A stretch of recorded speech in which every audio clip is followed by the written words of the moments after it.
बिस्मिल्लाहिर्रहमानिर्रहीम। अस्सलाम वालेकुम स्टूडेंट्स, उम्मीद है आप खैरियत से होंगे। आज की वीडियो में हम class 9th maths Punjab text book board chapter number 10 exercise 10.1 को स्टार्ट करने जा रहे हैं।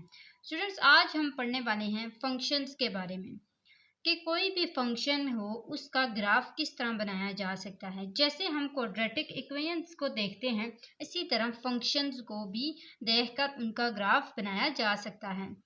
तो यहाँ पे क्वेश्चन नंबर 1 में लिखा हुआ है कि sketch the graph of the following linear functions. जैसे लीनियर इक्वेशंस होती हैं, इस तरह लीनियर फंक्शंस भी होते हैं और उनका हम ग्राफ बनाते हैं। और उसमें और इसमें क्या फ़र्क होता है? वहाँ पे हमारे पास जो इक्वेशंस होती हैं उसमें जैसे क्वाड्रेटिक इक्वेशन होती है, उसमें एक वेरिएबल स्क्वायर में दिया जाता है और सेम वही वेरिएबल दूसरी साइड पे सिंगल दिया जाता है। जबकि यहाँ पे हमारे पास डिफरेंट वेरिएबल्स होते हैं और वो एक दूसरे के इक्वल होते हैं और इनको फंक्शन कहा जाता है। तो आइए जी, सबसे पहले तो हम इसके लिए पॉइंट्स बनाते हैं, एक ऑर्डर्ड पेयर्स बनाते हैं, देन हम उसको ग्राफ की सूरत में बनाएंगे, रिप्रेजेंट करवाएंगे उन ऑर्डर्ड पेयर्स को। अच्छा जी, तो यहाँ पे हम फर्स्ट पार्ट को सबसे पहले देखते हैं कि y is equal to 3x minus 5। हम यहाँ पे क्या करेंगे, पहले एक वेरिएबल के अंदर कोई भी नंबर पुट कर देंगे, जैसे 0, 1, 2, 3, कोई सा भी नंबर हम पुट कर लेंगे, -1 की तरफ चले जाएंगे। तो इस तरह हमने कुछ इसके पॉइंट्स बना लेने हैं और जो पॉइंट्स हम देखेंगे कि बिल्कुल ठीक जा रहे हैं, एक ही लाइन पे जा रहे हैं, तो हम उन पॉइंट्स को चूज कर लेंगे। सबसे पहले हम पुट करते हैं 0 को। तो यहाँ पे देखें x इज इक्वल टू, अगर हम 0 को पुट करें तो हमारे पास क्या आता है, y is equal to 3, 0 minus 5 is equal to 3, 0 time 0 0 और -5 इज इक्वल टू -5, यानी कि y का आंसर क्या आया है, -5। तो इसका जो पहला पॉइंट है, ऑर्डर्ड पेयर है, वो x 0 है और y जो है वो -5 है। इसी तरह दूसरे पॉइंट में हम क्या पुट कर लेते हैं, 1 पुट कर लेते हैं, x इज इक्वल टू 1। तो ये हमारे पास आ जाएगा 3, 1 -5, 3 -5 इज इक्वल टू -2। इसका मतलब है कि हमारा ऑर्डर्ड पेयर क्या बनेगा, 1 पुट करने से -2 आया है। ये हमारा सेकंड पॉइंट बना है। थर्ड पॉइंट भी बना लेते हैं। अच्छा जी, अगर हम इसमें पुट करें x इज इक्वल टू, मैं ऊपर करके यहाँ पे लिख लेती हूँ, x is equal to 2 put करें तो यहाँ पे हमारे पास आ जाएगा 3, 2 -5, 3 2 टाइम 6, 6 -5 इज इक्वल टू 1। तो इसका मतलब है कि हमारे पास आंसर क्या आएगा, y का 1। मैं यहाँ पे लिख लेती हूँ 1। अब यहाँ पे देखें, जो हमारे पास x का पॉइंट है वो 2 है और y का पॉइंट क्या है, 1। ये देखें, ये हमारे पास इसका जो 3 पेयर्स हैं वो बन चुके हैं। आप इस तरह बाकी भी बना सकते हैं, माइनस की तरफ भी जा सकते हैं। अब इसके लिए हमें सबसे पहले ग्राफ बनाना है, उसके अंदर 1 2 3 4 5 ये पॉइंट्स बनाने हैं। उतने पॉइंट्स बनाएं जितने आपके पास, या उसके अकॉर्डिंग पॉइंट्स बनाएं जो आपके पास ऑर्डर्ड पेयर्स हैं, ठीक है ना। बहुत ज़्यादा पॉइंट्स बनाएं, देखें कि आपकी जो ग्रेटेस्ट वैल्यू है ऑर्डर्ड पेयर्स में वो क्या है और उसके अकॉर्डिंग फिर आप ग्राफ बना लें, देन आप उन पॉइंट्स को उसके अंदर शो कराएं। आप देख सकते हैं मैंने यहाँ पे एक छोटा सा ग्राफ बनाया है, आप इसको बड़ा करके बनाएं ताकि आपको ज़्यादा अच्छे से समझ आ सके। ये हमारे पास होता है x एक्सिस और ये है नेगेटिव x एक्सिस। यहाँ पे हमारे पास होता है पॉजिटिव y और यहाँ पे नेगेटिव y। अब यहाँ पे मैंने सारे जो पॉइंट्स बनाए हैं उनको हम देखते हैं। सबसे पहले लिखते हैं 0 और -5। ये 0 है और -5 यहाँ पे है, पहला पॉइंट ये लग गया। अब दूसरा देखें, 1 और -2। 1 हमारे पास ये है और -2 ये है, ठीक है। तो यहाँ पे पॉइंट लगा, ये हमारे पास पॉइंट आ गया। दूसरा देखें, 2 और 1, पॉजिटिव 2 है और पॉजिटिव ही 1 है। तो यहाँ पे देखें, y वाला 1 है, ये y वाला 1 है और पॉजिटिव 2 है, ये यहाँ पे हमारा पॉइंट बन गया। तो ये तकरीबन जो हमारी लाइन है ये इस तरह करके बनती है, आपकी बहुत बिल्कुल क्लियर बनेगी। इसी तरह की लाइन होगी, लेकिन आपकी बिल्कुल स्ट्रेट लाइन बनेगी, क्योंकि मैंने पॉइंट्स में मेजरमेंट बिल्कुल सही नहीं की, थोड़ी बहुत टेढ़ी हो सकती है, ठीक है। तो आपने जो है, आपने बिल्कुल स्ट्रेट लाइन देखनी है, क्योंकि आप ग्राफ पे बना रहे होंगे तो आपने वो बॉक्सेस के अकॉर्डिंग देखते जाना है। एक बॉक्स छोड़ा, दूसरा बॉक्स छोड़ा, अगर आपने 2 बॉक्स का गैप दिया है तो सब में 2 बॉक्स का ऑब्वियसली गैप होगा। तो इस तरह आपकी फिर बिल्कुल क्लियर और बिल्कुल स्ट्रेट लाइन लगेगी, ठीक है। तो यहाँ तक हमारे पास हो गया है पहला पार्ट। इस क्वेश्चन से मुझे उम्मीद है आपको एटलीस्ट एक कॉन्सेप्ट क्लियर हो गया होगा कि हमने कैसे आगे ग्राफ्स को लेके चलना है। सेकंड पार्ट करते हैं इसका, y is equal to -2x plus 8। सबसे पहले हम इसमें जीरो को पुट कर लेते हैं, तो y is equal to -2 0 plus 8। -2 0 time 0, तो ये आ जाएगा 0 प्लस 8 इज इक्वल टू 8। पहला पॉइंट क्या बनेगा, 0 और 8। दूसरा पुट करते हैं, y is equal to 2 put कर लेते हैं, ठीक है। तो ये हमारे पास आ जाएगा -2 2 plus 8 is equal to 2 time 4 -4 plus 8 is equal to 4।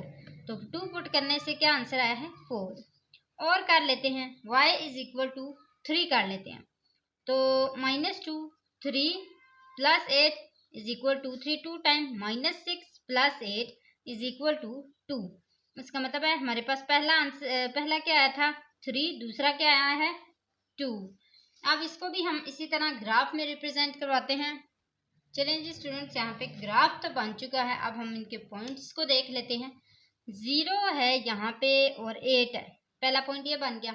दूसरा देखते हैं, यहाँ पे हमारे पास 2 है और साथ में 4 है, ठीक है। 2 और 4, पॉजिटिव 2 है और पॉजिटिव ही 4 है, तो ये पहला पॉइंट हमारे पास। दूसरा जो इसका पॉइंट है वो ये आ गया। तीसरा देखते हैं, 3 है और 2 है। 3 जो है वो x का है और y का क्या है, 2 है। ये हमारे पास पॉइंट बन गया। अब इसकी लाइन लगा लेते हैं, ये हमारे पास ऐसे लाइन लगेगी, ठीक है। तो ये देखें, यहाँ पे हमारे पास ये वाला भी आ चुका है। नेक्स्ट करते हैं, y is equal to 0.5x minus 1। सबसे पहले हम इसके अंदर जो पुटिंग है वो 0 की करते हैं, जैसे पहले की है। y is equal to 0.5 0 minus 1 is equal to 0 minus 1 is equal to -1। तो ये 0.5 पुट करके हमारे पास क्या आंसर आया था, 1, सॉरी -1, 0.5 नहीं 0 पुट करके आंसर आया था ना, तो 0 पुट करके हमारे पास -1 आंसर आया। इसी तरह y इज इक्वल टू, हम 1 को पुट करते हैं, तो ये हमारे पास आ जाएगा 1 -1 इज इक्वल टू 0.5 को 1 के साथ मल्टीप्लाई करते हैं और फिर -1 कर देते हैं, तो हमारे पास आंसर आता है -0.5। तो ये हमने 1 पुट किया तो हमारे पास -0.5 आ गया। अब इनको ग्राफ में रिप्रेजेंट कराते हैं। चलें जी, अब ये ग्राफ बना लिया मैंने। इसके अंदर देखते हैं, पहला जो है वो 0 और -1 है। -1 किसका है, y का है, तो ये वाला पहला पॉइंट बन गया। इसी तरह -0.5 है और 1 है, -0.5 जो है वो y का है और जो 1 है वो x का है, तो ये हमारे पास यहाँ पे पॉइंट बनेगा और इस तरह हमारी ये वाली लाइन आ जाएगी। तो यहाँ तक हमारे पास ये पहला जो इसका क्वेश्चन है वो कंप्लीट हो चुका है, आप देख सकते हैं। मुझे उम्मीद है आपको समझ भी अच्छे से आ गया होगा। सिंपल सी है, जैसे आपने graph chapter number I think 6 में किया था, तो या सॉरी 5 में जिस तरह आपने ग्राफ बनाए थे, चैप्टर नंबर 5 में आपने ग्राफ बनाए थे, चैप्टर नंबर 7 में भी बनाए थे, उसी तरह आपने ग्राफ्स बनाने हैं, ठीक है। इसमें कोई मुश्किल काम नहीं है। मुझे उम्मीद है आप इसको जल्दी पिक कर लेंगे क्योंकि आप ये पहले कर चुके हुए हैं। तो नेक्स्ट करते हैं क्वेश्चन नंबर 2 को। इसमें क्या है हमारे पास कि plot the graph of the following quadratic and cubic functions. मैंने पहले भी आपको बताया था क्वाड्रेटिक के बारे में, जिसका एक जो पहला वेरिएबल होता है वो स्क्वायर को होता है, दूसरा वेरिएबल सिंगल होता है और लास्ट वाला कांस्टेंट होता है। जैसे हमारे पास ये वाला फंक्शन है, ठीक है। और हमारे पास है क्यूबिक, जिसमें क्यूब आएगा, 3 आएगा, तो वो क्यूब वाला फंक्शन कहलाएगा। पहला जो है जिसमें y is equal to x cube plus 2x square minus 5x minus 6 दिया गया है, इसमें आगे एक और भी हमारे पास रिक्वायरमेंट है कि -3.5। अच्छा, यहाँ पे x देखें, वो कह रहे हैं कि जो आप x पुट करेंगे ना वो क्या होगा, x is less than equal to -3.5, यानी कि जो आप x पुट करेंगे वो या तो आपके पास ग्रेटर देन -3.5 होना चाहिए या फिर आपके पास लेस देन इक्वल टू 2.5 होना चाहिए, ठीक है। यानी कि आपको एक लिमिट बता दी गई है और इस लिमिट के अकॉर्डिंग आपने पुटिंग करनी है। पहले जो है वो आप -3.5 और अच्छा x मैंने आपको पहले ही बता दिया है कि -3.5 से ग्रेटर या फिर इक्वल टू होना चाहिए जबकि हमारे पास 2.5 से वो लेस होना चाहिए, ठीक है, या फिर इक्वल टू हो जाए। इक्वल भी हो सकता है और उससे लेस भी हो सकता है। तो आइए हम देखते हैं इनके बीच में कौन कौन से डिजिट आएंगे। सबसे पहले तो -3.5 और इस साइड पे हमारे पास होगा 2.5, ऐसा ही है। 2.5 क्या इसके अंदर इंक्लूड है? यस। अब मजीद देखें, -3.5 से बड़े की बात हो रही है ना, ग्रेटर देन, तो वो -3 होता है, क्योंकि मैंने आपको पहले भी बताया नेगेटिव में जो बड़ा होता है वो छोटा होता है और जो छोटा होता है वो बड़ा होता है। तो -3, -2, -1, 0 ये सारे बीच में आते हैं ना। अब इससे हम छोटे देखेंगे 1 और 2 और 2.5। तो ये हमारे पास लास्ट इसके पॉइंट्स हैं। अच्छा, इसमें जो हमारे पास ये वाले पॉइंट्स होंगे ये सारे किसके होंगे? एक्स के होंगे। उन्होंने पहले से ही बता दिए ना, एक्स के होंगे।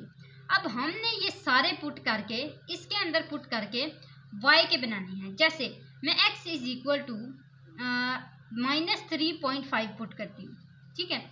अब जब -3.5 पुट किया तो मेरे पास आंसर आया वाई का, वाई इज इक्वल टू -3.5 का क्यूब प्लस 2 -3.5 का होल स्क्वायर -5 -3.5 -6। आपने इसको पूरा कैलकुलेटर पे लिख देना है। मैं आपको बताती हूँ आपने कैसे लिखना है कैलकुलेटर पे। आपने कैलकुलेटर लेके यहाँ पे देखें, सबसे पहले है हमारे पास ब्रैकेट, ये ब्रैकेट डाली। अब -3.5 लिखना है, -3.5, फिर ये क्लोज किया और फिर इसके ऊपर क्यूब डाल दिया। सॉरी, ये स्क्वायर है हमारे पास, हम इसके ऊपर क्यूब डाल देंगे ऐसे, और ये 3। अब आगे करते हैं +2 ब्रैकेट -3.5 ब्रैकेट क्लोज स्क्वायर, ठीक है, -5 ब्रैकेट -3.5 फिर ब्रैकेट क्लोज और फिर -6, ठीक है। ये सारा मैंने यहाँ पे लिख दिया। अब आपने इसको इक्वल दबा देना है, देखना है आपके पास क्या आंसर आता है। आपके पास आंसर आया है -6.875, ठीक है। अब मैं इसको यहाँ पे लिख लेती हूँ, y इज इक्वल टू -6.875। अब देखें, जब मैंने -3.5 पुट किया है तो मेरे पास आंसर क्या है? -6.87। इतना लिखने बहुत है। अब इसी तरह मैंने सारे करते जाना है। -3 पुट करना है, -2, -1, 0, 1, 2 सारे पुट करते हैं।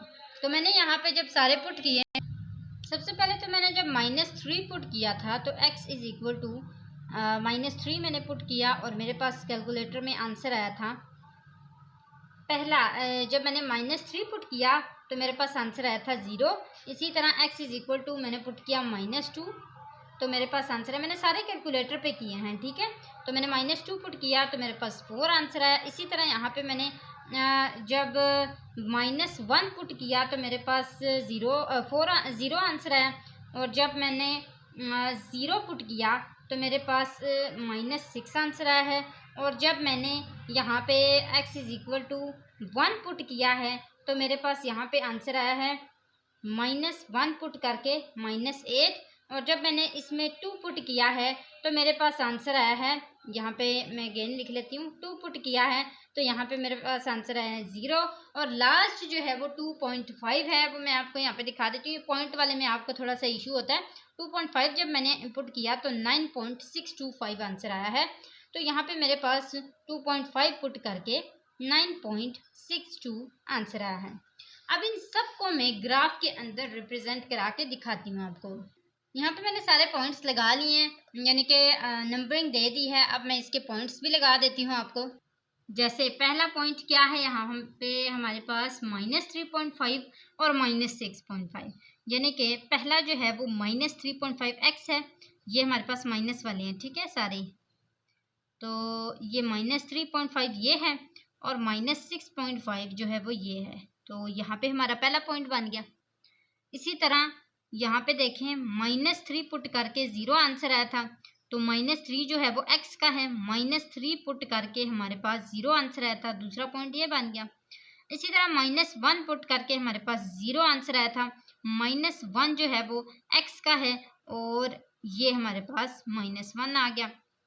इसी तरह मज़ीद देखते हैं, यहाँ पे हमारे पास जो है वो -2 पुट करके 4 आंसर आया था तो -2 जो है वो x का है और ये है हमारे पास 4 यहाँ पे आ गया।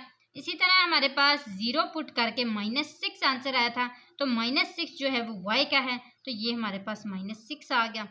इसी तरह यहाँ पे -1 पुट करके हमारे पास -8 आंसर आया है, और -1 जो है वो x का है, तो ये -8 यहाँ पे है इधर नीचे, तो ये हमारे पास जो है वो -1 पुट करके हमारे पास -1 नहीं सॉरी +1, ये +1 है, ठीक है। +1 पुट करके हमारे पास 8 आंसर आया है, तो ये यहाँ पे पॉइंट बन गया। इसी तरह 2 पुट करके हमारे पास 0 आंसर आया है, और 2 जो है वो पॉजिटिव है, तो 2 यहाँ पे है हमारा, ये यहाँ पे आ गया। इसी तरह जो लास्ट है वो 2.5 पुट करके हमारे पास 9.6 आंसर आया था, और वो 2.5 किसका है, ये इसका, और 9.6 कहाँ है, ये यहाँ पे इसके ऊपर, ये 9 है, ठीक है, 9 पे यहाँ पे होगा तकरीबन, ठीक है। आप इसको अच्छे से बना लीजिएगा। तो ये हमारे पास ये पहली लाइन ऐसे बन गई। मज़ीद नीचे आते हैं, ये ऐसे हो गई, फिर ऐसे हो गई, ऐसे हो गई, ऐसे हो गई, और ये ऐसे और ऐसे। आपकी इससे ज़्यादा खूबसूरत लाइन बनेगी। इसी तरह ही ऐसे ऐसे करके आपकी लाइन बनेगी और बिल्कुल नीट बनेगी, क्योंकि आप ग्राफ पे बनाएंगे। मैंने आपको पहले भी बताया, आप ग्राफ पे बनाएंगे तो आपकी बहुत अच्छी लाइंस बनेंगी। ये है हमारा फर्स्ट पार्ट। सेकंड पार्ट को करते हैं, y = x² + x - 2। अब इसमें कोई लिमिटेशन नहीं है कि कहाँ से लेके कहाँ तक होगा, कोई हमें लिमिट्स नहीं बताएंगे। तो हम सबसे पहले इसके अंदर पुट कर लेते हैं y = 0 को, सॉरी x = 0 को पुट करते हैं, x = 0, तो y = 0 का होल स्क्वायर प्लस 0 - 2, तो इसका आंसर क्या है, -2। इसका मतलब है कि जो हमारा पहला ऑर्डर पेयर है वो है 0 - 2। इसी तरह अगेन आगे मैं आपको करके दिखाती जाती हूँ। हमने अगर आगे मज़ीद पुट किया तो 1 पुट किया, तो 1 पुट करके हमारे पास जो आंसर आया है इसका, 1 पुट करके आंसर आया है 0, ठीक है। इसी तरह 2 पुट करके इसका आंसर आया है 4, और 3 पुट करके इसका आंसर आया है 10। फिर इसी तरह -1 पुट करके हमारे पास इसका आंसर आया है -2, और -2 पुट करके इसका आंसर आया है 0, और -3 पुट करके इसका आंसर आया है 4। इन सारों के पॉइंट्स मैं यहाँ पे ग्राफ में लगा देती हूँ। यहाँ पे मैंने पॉइंट्स लगा लिए।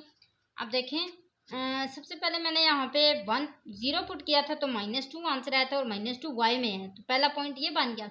1 पुट किया तो 0 आंसर आया, यानी कि +1 है और वो x में है, ये पॉइंट आ गया। इसी तरह 2 पुट किया तो 4 आंसर आया, 2 हमारा ये वाला है और 4 जो है वो ये वाला है, ठीक है, ये पॉइंट आ गया। इसी तरह हमने 3 पुट किया तो हमारे पास 10 आंसर आया है, और वो जो 3 है वो किसका है, वो x का है, और 10 जो है वो हमारे पास यहाँ पे होगा तकरीबन, ठीक है। ये 10 यहाँ पे लाइंस आप बना लें। -1 पुट करके हमारा -2 आंसर आया है, तो -1 जो है वो हमारा x का है, और जो -2 है वो हमारा y का है, ये पॉइंट बन गया।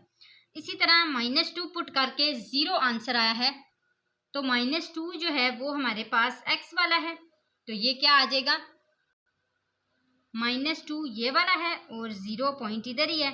-3 पुट करके हमारा आंसर आया है 4, तो -3 जो है वो हमारे पास x का है, और 4 जो है वो y का है, तो ये यहाँ पे पॉइंट बन गया। इन सब के पॉइंट्स बना लेते हैं, ऐसे ऐसे ऐसे ऐसे ऐसे, ठीक है। ये हमारी इसकी लाइन बन जाएगी। आप देख सकते हैं आपकी बिल्कुल प्यारी सी लाइन बनेगी। अच्छा जी, थर्ड पार्ट इसका कर लेते हैं। थर्ड पार्ट क्या है हमारे पास, ये वाला, y = x³ + 3x + 2x, ठीक है। अब इसके अंदर भी हमने वैसे ही पुटिंग करनी है। मैंने पुटिंग कर ली है, क्या क्या पुट किया है ये भी आपको बताती हूँ। अच्छा, सबसे पहला जो है उसमें मैंने लिखा है -2.5 है, उससे हमारे पास सारे के सारे लेस होने चाहिए। तो -2 से जो सारे के सारे लेस हैं वो -2.5 पहले तो इंक्लूड है वो लिखा, उससे जो लेस है वो हमारे पास -2 है, -1 है, इसी तरह 0 है। अब 0.5 से सारे क्या होने चाहिए, या तो 0.5 हो या फिर 0.5 से कम हो, तो 0.5 भी हम इसके अंदर पुट करेंगे। तो ये सारे नंबर्स पुट करके हमारे पास क्या क्या आंसर आते हैं, ये x वाले हैं, y वाले के क्या आंसर आते हैं हम ये देखते हैं। तो पहला -2.5 जो है उसको पुट करके हमारे पास आंसर आया है -1.875। इसी तरह -2 को पुट करके भी 0 आंसर आया, -1 को पुट करके भी 0 आंसर आया है, 0 को पुट करके भी 0 ही आंसर आया है, जबकि 0.5 को पुट करके हमारे पास 1.875 आंसर आया है। तो ये जो है ये सारे आंसर्स आ चुके हैं। इसी तरह फोर्थ पार्ट के भी हम पहले आंसर्स निकाल लेते हैं, फिर इन दोनों को ग्राफ्स में बना लेते हैं। इसमें देखें, इसमें कोई लिमिटेशंस नहीं है, तो x इज इक्वल टू हम कोई भी नंबर्स ले लेते हैं, जैसे पहले लिए थे -3, -2, -1, 0, 1, 2 और 3। अब देखते हैं इसमें y के आंसर क्या आते हैं हमारे पास। -3 पुट करके हमारे पास 48 आंसर आया है, -2 पुट करके 21 आंसर आया है, और -1 पुट करके 4 आंसर आया है, 0 पुट करके हमारे पास -3 आंसर आया है, जबकि 1 पुट करके हमारे पास 2 पुट करके हमारे पास 13 आंसर आया है, और 3 पुट करके हमारे पास 36 आंसर आया है। ये देख लें 1 2 3 4 5 6 7, 1 2 3 4 5 6 है हमारे पास। तो इसमें से जो एक मिसिंग है, अच्छा यहाँ पे हमारे पास जो 1 है, 1 वाला मैंने आपको नहीं बताया, तो 1 पुट करके हमारे पास 0 आंसर आया है, ठीक है, ये वाला 1 पुट करके। अब ये सारे के सारे जो हैं हम इनको दोनों को ग्राफ में रिप्रेजेंट करा लेते हैं, पॉइंट्स बना लेते हैं जी। -2.5, -2.5 कहाँ क्या है, x का है, तो ये -2.5 होगा, और इसको पुट करके हमारे पास क्या आंसर है -1.8। तो -1.8 जो है वो किसके इक्वल होगा, यहाँ पे इसके इक्वल। तो ये हमारे पास पहला पॉइंट बन गया। -2 पुट करके हमारे पास 0 आंसर आया है, तो वो हमारा ये वाला होगा। इसी तरह -1 पुट करके भी हमारे पास 0 ही आंसर आया है, और 0 पुट करके भी हमारे पास 0 ही आंसर आया है। और यहाँ पे हमारे पास कौन से पॉइंट्स हैं, तो ये हैं हमारे पास 0.5 को पुट करके 1.875 आंसर आया है। तो जो 0.5 है वो किसका है, वो है हमारे पास x का। तो 0.5 पुट करके हमारे पास 1.875 आंसर आया है, तो वो है हमारे पास यहाँ पे, ठीक है। अब आपने इसको ऐसे करके ऐसे ले जाना है, ठीक है। ये आपका इस तरह की जो शेप है वो बनेगी। मज़ीद देखते हैं यहाँ पे हमारे पास जो नेक्स्ट वाला क्वेश्चन है, उसमें जो पॉइंट्स बने थे उन्हीं के अकॉर्डिंग हम यहाँ पे लाइन लगाएंगे, यानी कि जो जिस तरह के नंबर्स होंगे उसी तरह की लाइन लगानी है, ठीक है। अब 48 है ना, तो 48 भी आना चाहिए। कोई ऐसा टेबल पढ़ें जिसमें 48 भी आता हो, या फिर कोई ऐसा टेबल पढ़ें जो आपके पास सेम गैप हो और उसी के अंदर आप 48 को भी शामिल कर सकें। यहाँ पे हमारे पास ये वाले पॉइंट्स बने हैं, मैं आपको दिखा देती हूँ। अब इसमें -3 जो है वो हमारा x का है, -3 x का है, और 48 जो है ना वो y का है, ये वाला -3 और ये है 48। दूसरा है -2 पुट करके 21 आंसर आता है, -2 पुट करके हमारे पास 21 आंसर आता है, तो वो यहाँ पे होगा। -2x का है, तो यहाँ पे हमारा आंसर आ जाएगा। -1 पुट करके 4 आंसर आता है, -1 पुट करके हमारे पास 4 आंसर आता है, और 4 यहाँ पे आएगा। इसी तरह 0 पुट करके हमारे पास 4 आंसर आता है, 0 पुट करके +4 आंसर आता है। अच्छा, +4 किसका है हमारे पास, +4 है y का, और x का हमारे पास ये है, तो ये हमारे पास है -1 और 1 2 3, -1 पुट करके हमारे पास 4 आंसर आता है, ये मैंने यहाँ पे लगा लिया है। जबकि 0 पुट करके हमारे पास -3 आंसर आता है, ठीक है। तो 0 पुट करके हमारे पास -3 आंसर आता है, और वो ये है। मज़ीद देखते हैं, 1 पुट करके हमारे पास 0 आता है, 1 किसका है, x का, तो ये हमारे पास x है, और 1 पुट करके हमारे पास 0 आंसर आता है, तो ये हमारे पास आ गया। इसी तरह 2 पुट करके हमारे पास 13 आंसर आता है, तो 2 पुट करके 2 किसका है, x का, 2 पुट करके हमारे पास 13, y का आंसर आता है 13, तो ये हमारे पास यहाँ पे आ जाएगा पॉइंट। इसी तरह 3 पुट करके 36 आंसर आता है, और 3 हमारे पास कहाँ पे है, ये है, और 36 जो है वो यहाँ पे है, ये है। अब इन सबको ज्वाइन कर लेते हैं, ये हमारे पास ऐसे ऐसे ऐसे ऐसे ऐसे ऐसे और ये ऐसे लाइन बन जाएगी। आप देख सकते हैं यहाँ पे हमने 2 क्वेश्चंस को कंप्लीट सॉल्व किया है, और साथ ही साथ हमने ग्राफ्स को बनाना भी सीख लिया है। मुझे उम्मीद है स्टूडेंट्स आपको अच्छे से समझ आ गया होगा। कोई भी कंफ्यूजन होती है आप कमेंट बॉक्स में ज़रूर पूछ लिया करें। आज के लिए इतना ही। जाते जाते अपने चैनल को ज़रूर सब्सक्राइब करते हुए जाना है और साथ ही साथ अपने फ्रेंड्स के साथ भी शेयर करना है। आज के लिए इतना ही। अगली वीडियो तक के लिए अल्लाह हाफिज़।